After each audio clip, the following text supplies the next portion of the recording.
3200 शब्दों की एक रिपोर्ट ने अडानी का अरबों का साम्राज्य हिला डाला। जैसे ताश के पत्तों से बना महल फूंक मारने पर भरभरा कर गिरता है, वैसा ही कुछ हिंडनबर्ग की इस रिपोर्ट ने अडानी के साथ किया है। लाख कोशिशों के बाद भी अडानी के शेयरों का गिरना कम नहीं हुआ। पूरी दुनिया में अडानी के इस कारनामे को लेकर तीखे सवाल उठाए जा रहे हैं, लेकिन हमारे देश का मेन स्ट्रीम मीडिया, अरे गोदी मीडिया, अडानी समूह से तीखे सवाल पूछने से बचता हुआ नजर आ रहा है। आखिर ऐसा क्यों है? कुछ लोगों का कहना है कि इस पूरे खेल के पीछे विज्ञापन का जादू है। गोदी मीडिया ही नहीं, हमारे देश की सरकार भी इस मुद्दे से बचती हुई नजर आ रही है। विपक्ष के तमाम आरोपों के बावजूद भी सरकार सही से सवालों का जवाब देते हुए नजर नहीं आ रही है। कुछ लोग इसके पीछे की वजह दोस्ती बता रहे हैं। ये अकेले अडानी का भ्रष्टाचार नहीं है, ये नरेंद्र मोदी सरकार का भ्रष्टाचार है। नरेंद्र मोदी का संरक्षण है अडानी को। नरेंद्र मोदी जी की पूरी पैरवी सारी कंपनियों के लिए रहती है कि भाई को कर्जा मिलना चाहिए, इसी को सीमेंट मिलना चाहिए, इसी को कोयला मिलना चाहिए, इसी को रेल मिलना चाहिए, एयरपोर्ट मिलना चाहिए, पोर्ट मिलना चाहिए। कौन दे रहा है?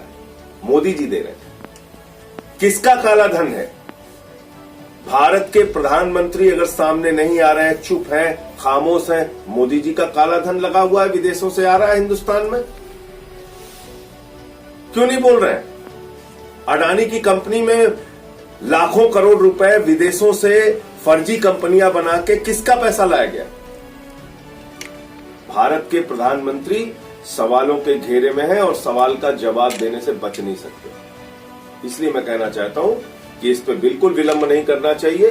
पार्लियामेंट में इसके बारे में चर्चा कराइए और जेपीसी या supreme court monitored time bound inquiry इस पे होनी चाहिए। देश के लाखों करोड़ों लोग आज चिंतित हैं, जिनका पैसा एलआईसी में लगा हुआ है, जिनका पैसा एसबीआई में जमा है। देश की सबसे बड़ी संस्थाएं, ये दोनों संस्थाएं जिसमें करोड़ों लोगों का लगभग 80 करोड़ लोगों का पैसा जमा है किसी न किसी रूप में। तो ये संस्थाएं अगर डूब जाएंगी तो जनता डूब जाएगी, और जनता डूब रही है। भाई नरेंद्र मोदी जी चिड़िया उड़ योजना चलाते हैं। कभी उन्होंने कहा ललित मोदी उड़, कभी कहा नीरव मोदी उड़, कभी कहा मेहुल चौकसी उड़, कभी कहा विजय माल्या उड़, कभी कहा नितिन संदेशरा उड़। कल को चिड़िया उड़ योजना के तहत ये गौतम अडानी उड़ हो गया तो क्या होगा इस देश का? ये अकेले अडानी का भ्रष्टाचार नहीं है, ये भारत के प्रधानमंत्री नरेंद्र मोदी जी का भ्रष्टाचार है। भारत के प्रधानमंत्री नरेंद्र मोदी जी ने उसको एलआईसी और एसबीआई से लाखों करोड़ के कर्ज दिलवाए। भारत के प्रधानमंत्री ने इस व्यक्ति को पोर्ट दिलवाया, एयरपोर्ट दिलवाया, इस व्यक्ति को कोयला दिलवाया, इस व्यक्ति को आयरन ओर दिलवाया, सब कुछ इसके हवाले कर दिया। सड़क, बिजली, पानी, तेल, रेल, सब। वहीं कुछ पत्रकार तो ऐसे भी हैं कि इस मुद्दे पर भी नेहरू जी को खींच कर लाए हैं। जी हां, आप विश्वास नहीं करेंगे तो खुद देख लीजिए। लेकिन एक नेहरू जी का भी जमाना था।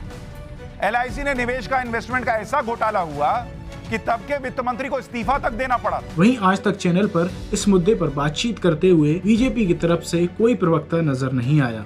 बीजेपी भाग गई। आज तक पर अपने डिबेट पर 2 प्रॉक्सी लोगों को भेजा, अपने प्रवक्ताओं तक को नहीं भेजा। प्रधानमंत्री चुप, सरकार चुप, विदेश मंत्रालय चुप, सेबी चुप, ईडी चुप, सीबीआई चुप। हम कहते हैं कि हम दो, हमारे दो की सरकार है, इसीलिए कहते हैं। और ये सब संस्थाएं पिट्ठू हैं।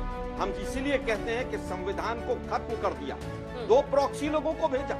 बीजेपी आज कहती है 56 इंच की सरकार, इतनी मजबूत सरकार, इतनी मजबूत पार्टी, वर्ल्ड की सबसे बड़ी पार्टी, और आज तक की एक डिबेट पर अपने प्रवक्ता को नहीं भेज पाई, एक प्रेस कॉन्फ्रेंस नहीं कर पाई। हर मुद्दे पर अपनी बात रखने वाली पार्टी आखिर इस मुद्दे पर बचती हुई नजर क्यों आ रही है? वहीं एक पत्रकार हैं जो इस मुद्दे पर लगातार बोले जा रहे हैं, बारीक से बारीक खबर इस मुद्दे को लेकर लोगों के सामने रख रहे हैं। आप जानना चाहेंगे वो पत्रकार कौन है?